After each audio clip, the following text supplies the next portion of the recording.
ಗೆಳೆಯರೇ ನಮಸ್ತೆ. B T L ಫಾರ್ಮರ್ಗೆ ಸುಸ್ವಾಗತ. ನಾವು ಇವತ್ತು ಉದ್ಯೋಗ ಖಾತ್ರಿ ಕೆಲಸಕ್ಕೆ ಬಂದಿದ್ದೀವಿ. ಉದ್ಯೋಗ ಖಾತ್ರಿ ಕೆಲಸದಲ್ಲಿ ಏನು ವಿಶೇಷ ಅಂದರೆ ಆರೋಗ್ಯ ತಪಾಸಣೆ ಶಿಬಿರ ನಡೆಸ್ತಾ ಇದ್ದೀವಿ. ಇದು ಗ್ರಾಮ ಪಂಚಾಯತಿಯಿಂದ ಮಾಡ್ತಾಯಿದ್ದಾರೆ ನಮ್ಮೂರಲ್ಲಿ.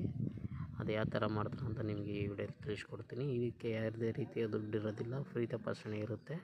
ಅದು ಯಾವ ಥರ ಅಂತ ನಾನು ತೋರಿಸ್ಕೊಡ್ತೀನಿ ನೋಡಿ. ಉದ್ಯೋಗ ಖಾತ್ರಿ ಆಲ್ರೆಡಿ ಜನ ಎಲ್ಲ ಬರ್ತಾಯಿದ್ದಾರೆ. ಜನ ಬಂದ ನಂತರ ನೋಡಿ, ಜನ ಎಲ್ಲ ಬಂದಿದ್ದಾರೆ ಆಲ್ರೆಡಿ. ಈಗ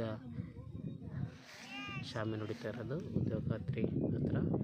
ಇದು ಆರೋಗ್ಯ ತಪಾಸಣೆ ಕೇಂದ್ರಕ್ಕೆ ಶಾಮೆ ನುಡಿತಾ ಇರೋದು ನೋಡಿ. ಇದು ಗ್ರಾಮ ಪಂಚಾಯತಿ ದೊಣ್ಣೆಹಳ್ಳಿ ಗ್ರಾಮ ಆರೋಗ್ಯ ಕಾರ್ಯಕ್ರಮ ಅಂತ ಹೇಳಿದ್ರೆ ತಪ್ಪಾಗಲಾರ್ದು ನೋಡಿ. ಡಾಕ್ಟ್ರೆಲ್ಲ ಬಂದಿದ್ದಾರೆ ಆಲ್ರೆಡಿ. ನರ್ಸು, ಡಾಕ್ಟ್ರು, ಆಶಾ ಕಾರ್ಯಕರ್ತರೆಲ್ಲ BP ಚೆಕ್ ಮಾಡ್ತಿದ್ದಾರೆ. ಮತ್ತು ಶುಗರ್ ಕೂಡ ಚೆಕ್ ಮಾಡಿಬಿಟ್ಟು ಎಂಟ್ರಿ ಮಾಡ್ಕೊಂಡು ಆನಂತರ ಡಾಕ್ಟ್ರ್ ಹತ್ರ ಹೋಗಿ ತೋರಿಸೋದು ನೋಡಿ. ಇರೋ ಡಾಕ್ಟ್ರು ಕಾರ್ತಿಕ್ ಅಂತೇಳಿ ಈ ಥರ ಚೆಕ್ ಮಾಡ್ತಾಯಿದ್ದಾರೆ ನೋಡಿ. ಇಲ್ಲಿ ವೆಯ್ಟ್ ಕೂಡ ಚೆಕ್ ಮಾಡ್ತಾರೆ. ಎಲ್ಲ ಕೂಡ ನೋಟ್ ಮಾಡ್ಕೊಳ್ಳೋ ನಂತರ ಕ್ಲೋಸ್ ಮಾಡ್ತಾರೆ. Thank you for watching.